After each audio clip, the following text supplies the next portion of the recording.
Та бүхний амрыг ирээ. Би өөрийн бичсэн хар хүн номоо та бүхэнд уншиж төлөвлүүлж байна. 16 дугаар бүлэг чөтгөр Йехова 3 дугаар хэсэг. За яагаад Йехова чөтгөр юм бэ гэсэн талаар ярьцгааж байна. Өмнөх дугаарт бид нэр Йеховагийн нэрний тухай ярьсан байгаа. Йеховагийн нэр нь болохоор гар, хар, хадаас, хар гэж байна. Тэр гарын хар, гарт нь хадаас байна ч гэдэг юм. Тиймэрхүү гэмээр нэртэй. Англи хэлний nail гэсэн үг нь болохоор бас хадаас байхаас гадна юу гэдэм л да хумс байдیں۔ Гэхдээ гартаа хумстай гэж мэдээж тэр ханз үсгэн бичээгүй гартаа хадаастай гэх гээд байна. За тэгээд нэг юм болж өнгөрсөн түүхийн тухай та бүхэнд юу гэдгийг төлөвлөсөн байгаа. Тэрний үхээр энэ арлын хүүхнүүд бие хадасаар үнэлсэн байгаа. Тийм үү. Тэгэхээр Монголд ч юу гэдгийг жим 300 ч гэдэг юм эсвэл $100 өгье надтай унтаж хөвтөрөөгээд юу гэдгийг нэг тийм асуудал үүсгэж гадаадынхан байж магадгүй байхгүй. Тэгэхээр манай Монгол охтууд юу гэдгийг мэдээж тэр гадны мөнгө төгрөг гэдэг чинь сайхан байна л да. Гэхдээ яг нэг зүгээр цаас шүү гэдгийг мэдчих хэрэгтэй. Нэг бодог шингээсэн юм зурцсан. Тэгээд энэ юу гэдгийг цаасыг хаанч хүлээж аавн гэдэг нэг тиймэрхүү юм юу гэдгийг ойлгуулсан зүгээр бодогтой цаас өгөөд би эртний чинь юу гэж хотлож авах гээд байна шүү дээ, тийм үү? $100 өгье надтай унтчаач гэж. Тэгээ тиймэрхүү юм дээр юу гэдэг жоохон анхаарал боломжтой байх хэрэгтэй. Яагтвэл бэлгийн замын халдварт өвчин гэсэн аимшигтэй юм байдаг. Битгий гай чирээрээ гэж. За 3 дугаар шалтгаан барон Роман фон Унгернштернберг Монгол улсыг тусгаар улс болоход ихэд нөлөөлсөн гэж байна. Тэр Монгол улсыг тусгаар улс болохын тулд тэр 10,000 гаминг ямар нэгэн байдлаар хөөж зайлуулах хэрэгтэй байлаа. Тэр ажлыг барон Роман фон Унгернштернберг хийсэн ба. Тийм үү? За Монгол орныг зэрлэг балмад Япончуудаас аварсан бас нэг баатар байдаг. Бас тэр арлын нэг юу гэдэг үлээ? Годгорууд гэдэг үлээ. Нэг намхан гарууд чинь бас нэг Монгол орныг эзлэгчээсэн байгаа байхгүй юу? Тийм үү? Тэгэхээр тэр Монгол орныг бас аварсан нэгэн баатар байдаг. Тэр нь болохоор Григорий Михайлович Штерн гэж байна. 1900-аас 1941 он гэж байна. Би энд Япончуудыг зэрлэг балмад гэдэг юу гэдгийг дуудаж байгаа шалтгаан болохоор өнгөрсөн түүхийн саяхны түүх шүү дээ. Хятадд яав, тэр зүүн өмнөд Азид яаж яргалав, яаж дураараа ингэж юу гэдгийг 20 дугаар зууны хүмүүс биш юм шиг л аашилсан, тийм үү? Одоо болохоор юу гэдгийг нэг л их соёлтой хүмүүс, нэг л их аниме, тийм үү? Тийм хүмүүс болцсон. Бас Монголд орж ирээд Йеховагийн тухай бидэнд хичээл заах юм гин, тийм үү? За 1939 оны Япончуудтай хийсэн халахын голын дайны давшилтыг Григорий Штерний удирдлагын дор Георгий Жуков жанжин дайны талбар дээр хэрэгжүүлсэн түүхтэй. Энэ юу гэсэн үг юм бэ гэхээр газрын зураг дээр ингэж давш ийшээ өнгөд очив. Ийм зэрэг зэвсгээр дайрн марин гэж юу гэдгийг төлөвлөгөө зохиодог байна. Тэгээ газар дээр нь мэдээж баатар жанжин хүн хэрэгжүүлнэ. За зураг тавьсан байна, сайхан зураг тавьсан байна. Яг голд нь болохоор маршал Чой Босонгой байна.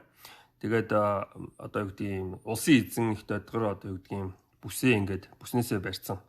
Зогсож штэ инээд минуттэй. За хажууд нь болохоор мэдээж Жуков байна. Жуков жанжин. Гэтэл чинь нэг л юу гэдгийг даруухан гараа урдаа барьчихсан. Тэгээд нэг юм нухацтайхан юу гэдгийг тэр том хамартай нөхрийг сонсож байна. Энэ том хамартай энэ Жуковын юу гэдгийг тэр зах дээр байгаа 3 од байна, тийм үү? Харин энэ хүний захын дээр 4 од байна. Энэ юу гэдгийг дээд албан тушаалын хүн байгаа. Энэ нь болохоор Григорий Михайлович Штерн. Энэ халахын голын дайныг удирдах явуулсан хүн байгаа юм. За бидний монголчууд халахын голын дараа СССР-ийн баатар цол хүртсэн Георгий Штерний тухай Григорий Штерний тухай ярьдаггүй. Хөшөө дурсгал байдаггүй шалтгаан бол түүхээ мэдэхгүй дураакууд байхаас гадна 1900-ад оны дундаас эхэлсэн Сталины их хэлмэгдүүлэлт байв.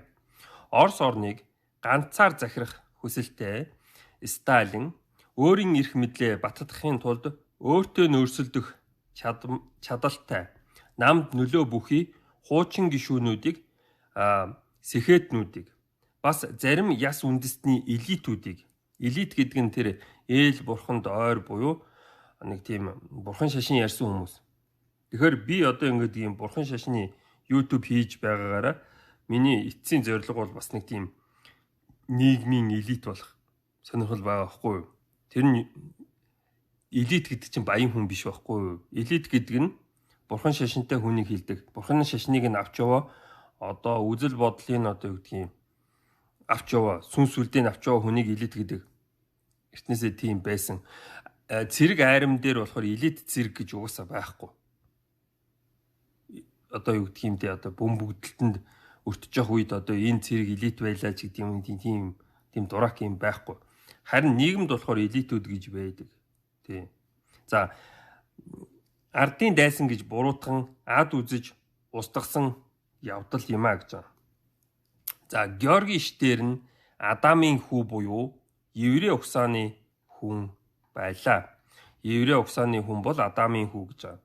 Еврей угсааны боломжтой айлын буюу Сэхэтэн гэмээр ирчүүд нийгэм журмын хувьсгалд хамгийн идэвхтэй байлаа. Ленинтэй нийлж хийсэн цус дулаан хувьсгал нь өөртөд нь ямар ч ирээдүйгүй, буян хишиг болохгүй. Харин ч хараал болов.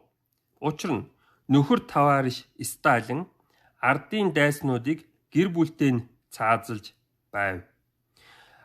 Нөхөр товарищ Сталиныг хүндэтгэх ёстой. Яагаад гэвэл энэ хүн Маод 2 удаа одоо Монголоос гараад тат Монголын тухай ярихгүй, Монгол улс бол минийх гэж хэлсэн хүн байдаг байгаа. Монгол улсыг аварсан одоо энэ 2 эрхмээс гадна 3 дахь эрхэм. Энэ хүн еврей хүн биш байхгүй. Еврей. Бусад одоо нөгөө нэг намын одоо юу гэдгийг тэргүүн 10-аад 10 хэд ч хүмүүс нь бүгд еврей байсан байна. За.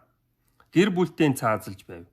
За энэ хойд Солонгост одоо юу гэдгийг хүмүүсийг гэр бүлтэй цаазалдаг ч гэдэг юм уу, гэр бүлээр нь одоо ажлын юмд одоо явуулж шийдэгдэг ч гэдэг юм нэг тиймэрхүү юм байдаг. Энэ нь ямар логик, яагаад ийм харгас балмад юм бэ гэхээр хүн ихтэй газрын логик юм байна. Хүн ихтэй газар. Бид нэр ингээд юу гэдгийг хүүхдүүдтэйгээ ингээд нийлээд одоо социализм гэдгийг бүтээж байна. Та нарын одоо юу гэдгийг ардын дайснуудын хүүхдүүд бидний бүтээж байгаа энэ сайхан ирээдүг хуваалцах эрх байхгүй. Тиймээс эцэг ихтэй ингээд үр хүүхдийн гэр бүлээр ингээд устгах хэрэгтэй гэж одоо юу гэдгийг нэг тийм хүн ихтэй газрын логик байхгүй юу? Харгас балмад. За коммунизм, социализмын бүтээх гэрэлт ирээдүг ардын дайсны хүүхдүүд хуваалцах эрхгүй байлаа гэж. За тэгээ бүгдөө одоо лүмпэн пролетарын хүүхдүүд гэдэгдээ одоо юу гэдгийг бахархах хэрэгтэй. Бид нар одоо ямар нэгэн байдлаар энэ шалгуурыг даваад одоо энд сууцгааж байна. За Монгол орныг аварсан дээрх 2 эрхмүүд Штер гэсэн огтой бөгөөд од гэсэн герман үг юм а. Саяхан л халахын гол гэж өнгөж байсан Япон хүнээр Монгол хүн Ехавагийн тухай заалгах уу? Тэгснээс Оросын үнэн алдартны сүмийн ламаас асуусан дээр биз. Очоод одоо энэ үнэн алдартны сүм дээр очоод тэнд лам байвал одоо Ехава гэж юм бэ гэдэг юм би одоо мэдмээрийн шамээ болмоор ингэж явж болно. Гэтэл нэг Япон хүн хурж ирэл Ехавагийн тухай сүм байрангууд тэрэнд ороод суучдаг тийм дуракууд байж болохгүй. Эсвэл бүр еврей номлогчоос асуусан нь зөв болно. За тэгэхээр Ехавагийн тухай ярьж байгаа тохиолдолд нэг зүйлийг заавал иш татах ч юм уу нэг зүйлийг заавал мэдчих хэрэгтэй байдаг. Тэр нь юу болохоор хүнийг хэрхэн бүтээсэн бэ гэж байгаа. Улс орон болгонд эсвэл одоо өөрийгөө оюунтай сүнслэг гэж үздэг улс үндэстэн болгон өөрийн гэсэн хүн бүтээсэн домогтой байдаг. Тэгэхээр еврейн тэр домгийг мэдчих хэрэгтэй ч гэдэг юм одоо сонссон байх хэрэгтэй. Тэр нь болохоор Адамыг хэрхэн бүтээсэн бэ гэж. Би энд тэр зүйлийг одоо юу гэдгийг энд тавих одоо юу гэдгийг тавьж цаг алдмааргүй байгаа юм. За тэгэхээр Ехава ба Адам гэж. За би эхлээд энэ хүний ярьсан яриаг шууд одоо ингээд бичлэг болгоор иш татна. Дараа нь та бүхэнд орчуулж өгөх юм аа. That in the Baba Metzia, it says the Jews are human beings and non-Jews are behemoths or beasts or something like that. What does it say exactly? What are the words that are used and what does it mean? There are a few different statements, but the actual statement is you, meaning the Jewish people, are called Adam, are called Adam. Okay. And the Ovdei Kochavim, the worshippers of stars, are not called Adam. Meaning the worshippers of other gods. So this is the issue. The issue is the phrase in the Talmud is not the word non-Jews. The phrase in the Talmud is those who worship stars. Now that's a technical term that is not necessarily synonymous with non-Jews. It refers primarily to pagans and idol worshippers. So one idea that we need to understand is that non-Jews that are monotheistic, non-Jews that are committed to the idea of one God and ethical morality are not subsumed under that negative connotation. That's one thing to keep in mind. And even with respect to idolaters and pagans, the Talmud does not say they are subhuman, not at all. Fact, what's the word that's used? According it to says they are not Adam. Okay. I said not Adam. Not Adam. So some will interpret that to mean they're not human. That's not exactly what it says. They're not Adam. And that means the following. Adam, as the creation of God, was given a mission in the world, which he flubbed up by committing his sin. And that mission was to proclaim the glory of God in the universe. So consequently, it stands to reason that the idol worshiper who does not believe in one God is not fulfilling the destiny of Adam. So it's not a judgment of subhumanity. It is simply a judgment that the pagan has failed in the mission that was entrusted to Adam.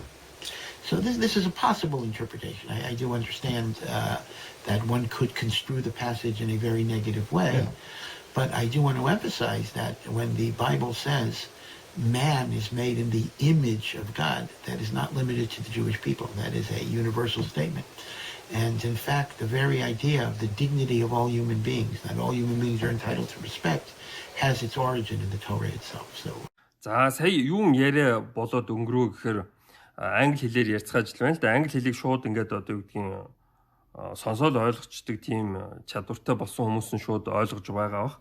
Хэрвээ ойлгохгүй байгаа хүмүүст нь би ингэж орчуулж өгөх хэрэгтэй болж байгаа юм. За энэ юу вэ гэхээр Раби Ицхак Бретовиц гэсэн одоо еврейн шишний номлогч нэг асуултанд хариулж байгаа юм. Тэр асуулт нь ямар асуулт юм бэ гэхээр Талмуд гэд ном байдаг. Талмуд нь болохоор тэр Тора гэд еврейн шишний одоо Библи маягийн номны их юм байгаа юм. Тэр Талмудаас авч одоо Тора үүсдэгч гэдэг юм тий. Талмудын Баба Мезиа 114-ийн Б-д еврейчүүдийг Адам гэдэг. Харин еврей бус хүмүүс бол Адам биш юм, тэд бол аратан гэсэн нэг тийм өгүүлбэр байдаг байна. Энэ одоо ямар үгс хэрэгэлдэг вэ? Энэ юу гэсэн үг вэ гэж сурвалжлагч асууж байна. За, Раби юу гэж хариулж байна гэхээр за энэ талаар өөр үзэл бодлууд байдаг. Гэхдээ жинхэнэ тунхаг нь та болон еврейчүүд Адам гэж нэрлэдэг бөгөөд Авдат Кочевим оддыг шүтгчдийг Адам гэж нэрлэдэггүй гэж байгаа. Тэгэхээр нөгөө хүн асууж байна. Бусад бурхтыг шүтгчтэй гэсэн үг үү гэж. Тэгэхэр асуудал нь юу вэ гэхээр гол асуудал бол Талмуд дэх хэлдэг нь еврей бус хүмүүс биш. Еврей бус хүмүүс биш. Харин оддыг шүтгчд гэсэн техникийн нэр томьёо бөгөөд евдээчүүд биш гэсэн үгтэй ижил биш бөгөөд энэ нь үндсэндээ баахан бурхадтай хүмүүс хөшөө баримл шүтгчд гэсэн утгатай юм. Өөрөөр хэлбэл техникийн нэр томьёо гэдэг нь болохоор зөвхөн нэг юм хязгаарлагдмал юмыг л одоо энэ зүйлээр ярьдаг. Тэгэхээр одод шүтгчд гэсэн үг нь болохоор олон бурхантай хүмүүс. Одоо охин тэнгэр гэж байдаг ч юм уу, одоо юу гэдгийг нэг дайр их гэж байдаг ч юм уу те. Энэ наан цаана одоо гэдэг баахан бурхантай бол одоо та одоо тэр Авдат Кочевимын юм байна шүү дээ. За хөшөө баримл шүтгчд. Бид нар ч одоо ингээд бурхан дахиад хийхгүйгээр одоо яаж бурхан шашин нь явагдах юм бэ тийм биз дээ. Тэгэхээр чин бурхан дахиад уралдаг бол та тэр Аудат Кочевим нь болох гэдэг байхгүй юу? За энэ Кочавник гэхээр чин одоо уг нь нүүдэлчин шүү дээ тийм үү? Орсоор бол Кочевник гэх юм бол их л сонин нэр томьёо юм тийм үү? За бидний ойлгох ёстой санаа бол еврей бус монотеист ганц бурхан шүтгэж гэсэн үг. Нэг бурханы ёс суртахууны үзэл баримтлалд тууштай еврей бус хүмүүсийг ч гэсэн энэ сөрөг утгад хамаарахгүй байх явдал юм. Өөрөөр хэлбэл лалын шашинтай хүн ганц бурхантай тэр бурханых нь ёс суртахуун гэсэн юм байдаг. Тэрийг дагдаг бол тэр хүн бол Аудат Кочевим биш юм а гэж байгаа. Энэ бол анхаарах нэг зүйл юм. Баахан бурхантай хөшөө баримл шүтгчдэд ч гэсэн хүндэтгэлтэй хандаж талмууд тэднийг дорд хүн гэж хэлдэггүй. Огт үгүй гэж байгаа. Энэ үгийг одоо юу гэдгийг нэг тийм дээр аратан гэж бичсэн байтал чинь л одоо энэ бид нар тэгж хэлдэггүй шүү дээ. Бид нар тийм дорд хүмүүс гэж ярьдаггүй шүү дээ. Бид нар зүгээр л аратан гэж ярьдаг байхгүй гэж гэдэг юм уу тий. За ямар үг хэрэгэлдэг гэдэг. Нөгөө хүн чинь ахин давтаад л байна. Адам биш. За Адам биш тийм үү. За Адам байх нь их чухал юм байна л да. Тиймээс нэг нь надад ийм хин нэг нь надад үүнийг хүний бус гэж тайлбарлаж магадгүй юм. Энэ нь тийм биш юм. Тэд зүгээр л Адам биш гэж байгаа. Тэгэхээр Адам нь юу юм бэ? Адам нь хүн биш юм уу? Хүн л баймаар юм тийм үү? Энэ нь дараах учиртай юм гэж байгаа. Йехова бурхны бүтээл Адам нүглээ үйлдэхдээ энэ ертөнцид өгсөн даалгаврыг ухаардаг. Нэг жимс олоод иддэг тийм үү? Тэнгуудаа тэр ухаарад нэг тийм даалгавартай гэдгээ ухаардаг байх нь байна. Тэгээд энэ эрхэм зорилго нь орчлон ертөнцөд бурхны алдрыг тунхаглах явдал юм. Тэгэхээр би бурхнаа магтах ёстой юм бэ штэ гэж ухаардаг байна. Иймээс цор ганц бурханд итгэдэггүй.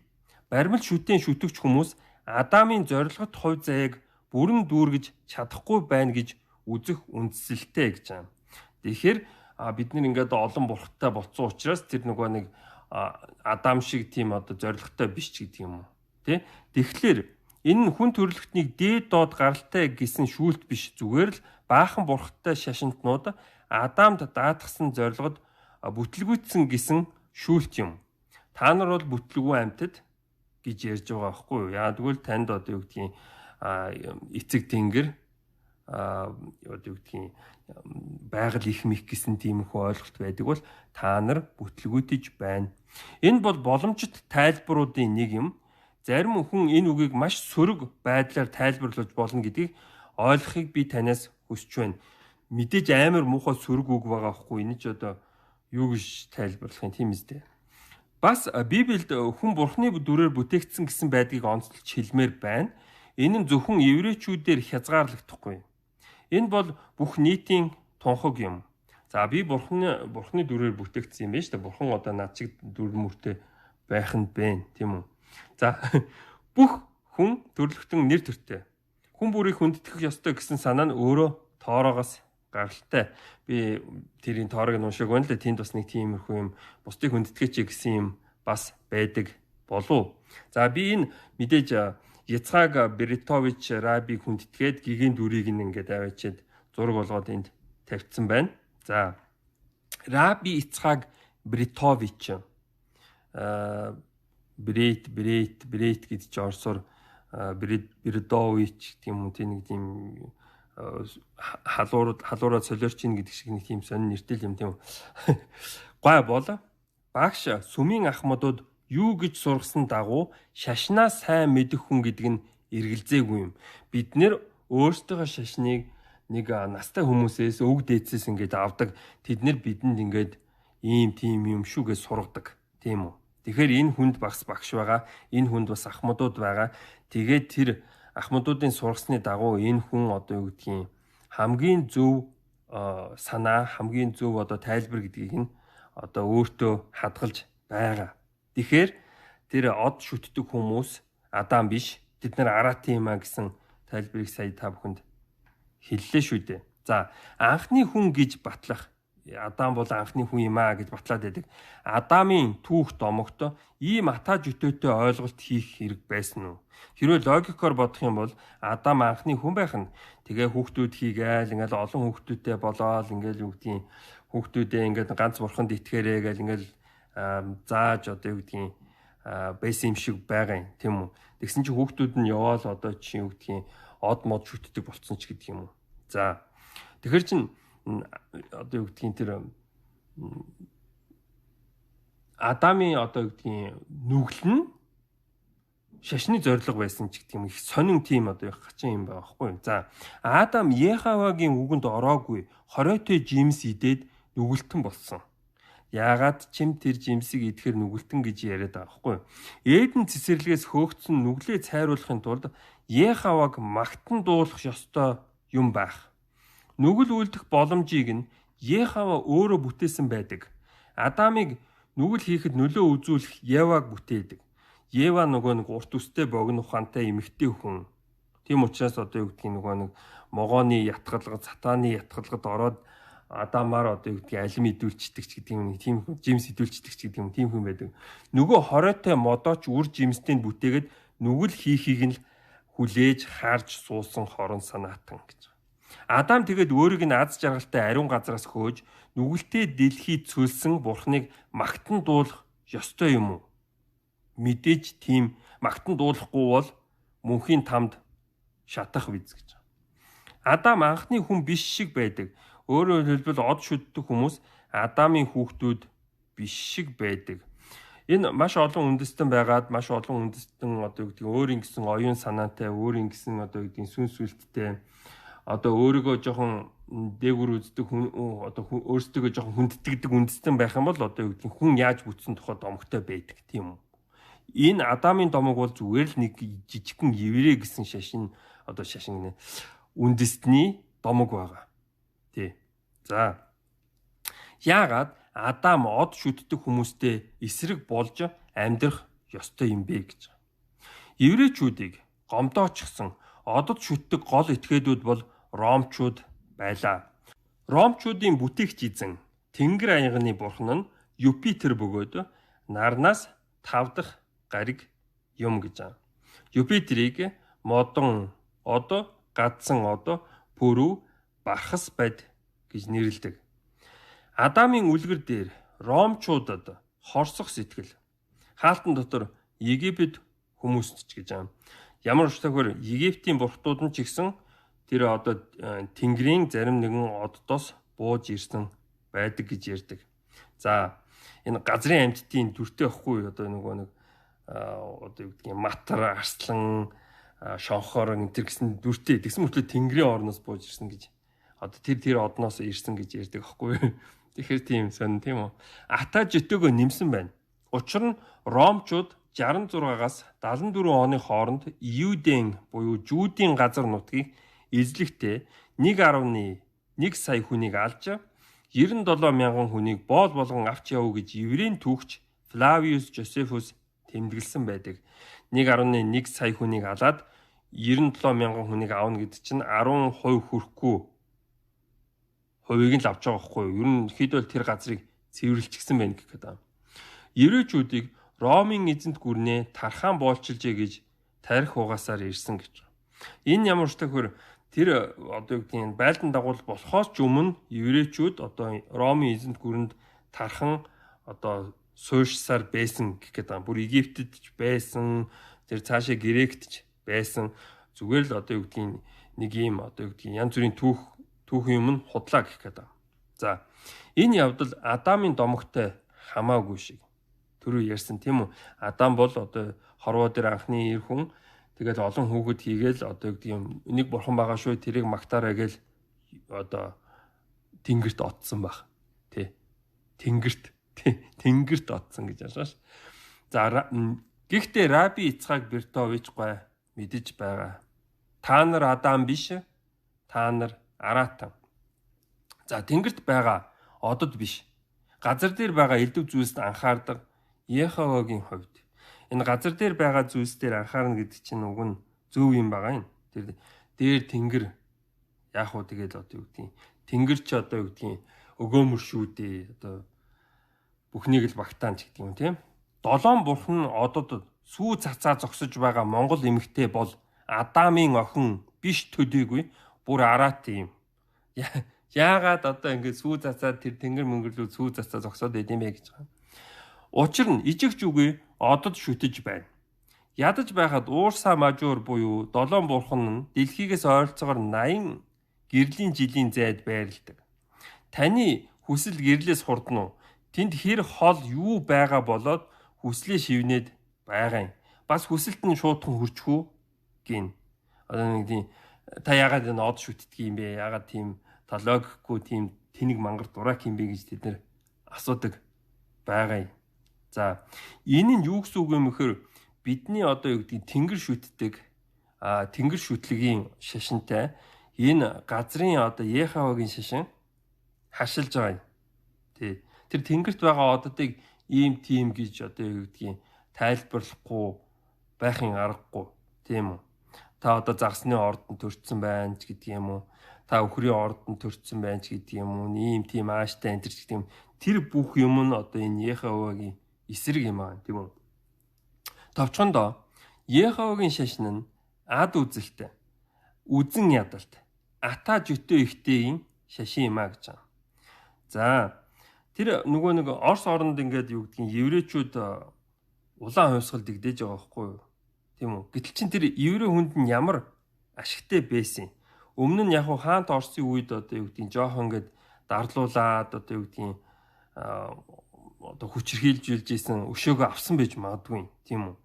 Гэтэл чин монгол хүн эртнээс хэлдэг шүү дээ нөгөө нэг санаа муутын заяа муу гэж. Одоо муу юм хийсэн бол одоо юу гэдгийг тэр карма байгаа ч гэдэг юм уу тий. Үеийн үр хурж ирээд одоо юу гэдгийг шийтгдэг байна. Тэгэхээр чин нөхөр таваариш стайлан ганцаараа еврей хүн биш. Тэгээд тэр хамтрагч одоо юу гэдгийг еврей хүмүүсээ ингээ нэг нэгээр ингээд алчиж байгаа байхгүй. Нөгөөдөл нь одоо биднийг ингээд онлоод нь штэ. Биднийг ингээд еврей болохоор ингээд алаад нь штэ гээд бид нэг ингээд нэгдээд энэ стайлныг буулгыг гэсэн юм байхгүй. Нөгөө Яхаван яасан бүүм тий. За өнөөдрийн үед нэг иймэрхүү байна. Анхаарал тавьсанд баярлалаа.